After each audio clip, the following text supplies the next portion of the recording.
आप देख रहे हैं बेनिफिट टीवी।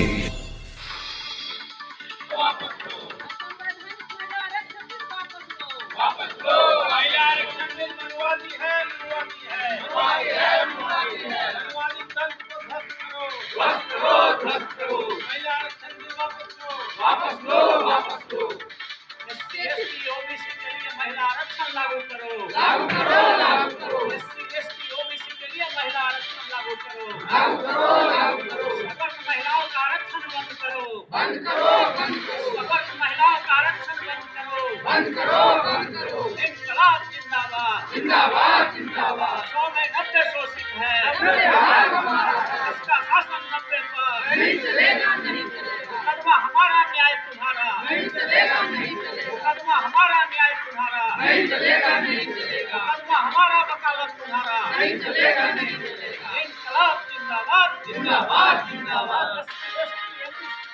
आरक्षण महिला देना होगा, देना होगा, देना होगा।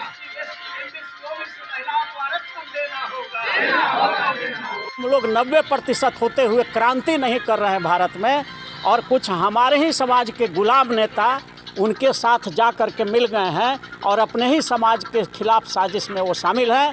तो हमारी जनता भी दोषी है, इसलिए हम जनता से अपील करते हैं, और ख़ास करके शेड्यूल कास्ट के, शेड्यूल ट्राइब के, मोस्ट बैकवर्ड क्लास के, ओबीसी के, माइनॉरिटी समाज के जो भी सांसद हैं दिल्ली में, विधायक हैं, एमपी हैं, एमएलए हैं, गवर्नर हैं, राष्ट्रपति हैं, प्रधानमंत्री हैं, उन सब से मांग करते हैं कि इन महिला आरक्षण विधेयक में schedule caste, schedule tribe, most backward, OBC और माइनॉरिटी समाज के महिलाओं के लिए ही सिर्फ आरक्षण होना चाहिए, क्योंकि सवर्ण महिलाओं का पहले ही से too much excessive representation parliament में है, इसलिए जिसका पहले ही से है उसको आरक्षण देना संविधान लाने का फैसला किया है वो है महिला आरक्षण का।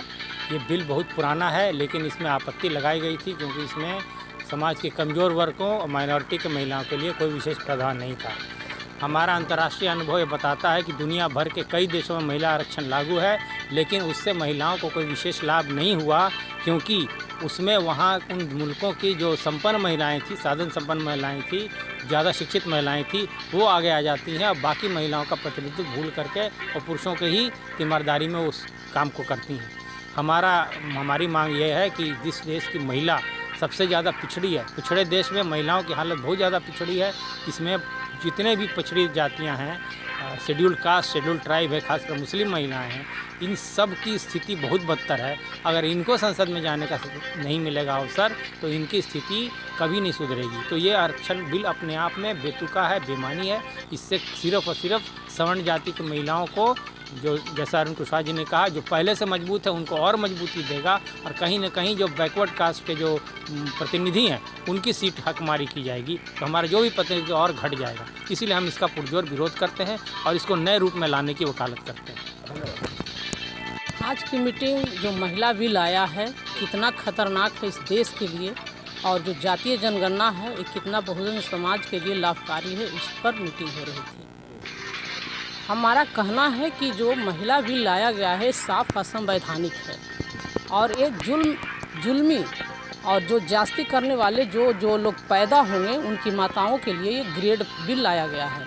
ये शोषित महिलाओं को जिस तरह से मणिपुर की हादसा देखने के लिए मिल रहा है, जिस तरह से महिलाओं को प्रताड़ित किया जा रहा था, वैसी महिलाओं के ऊपर जुल्म करने वाला को हौसला बढ़ाने के लिए, उसकी माताओं को हौसला बढ़ाने का ये बिल लाया गया है।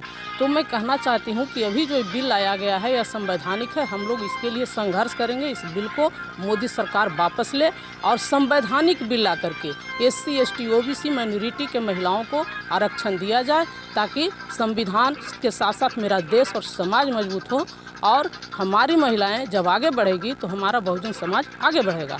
और अब तो ये दौर आ गया है जो जैसा कि देखने के लिए मिल रहा है कि एक भी कानून संविधान के तहत नहीं लाया गया है ये जुल्मी सरकार आने के बाद।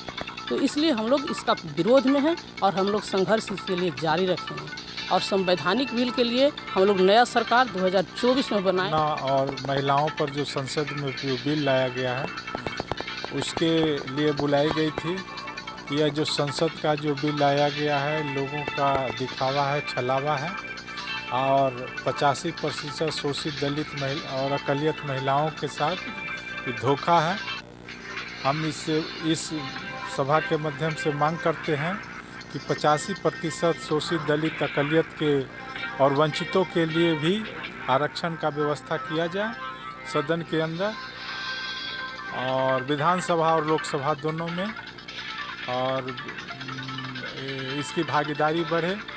और हम जातीय जनगणना जो बिहार में जो हुई है, हम इसकी साधुवाद करते हैं और इसके लिए पूरे देश में जातीय जनगणना हो।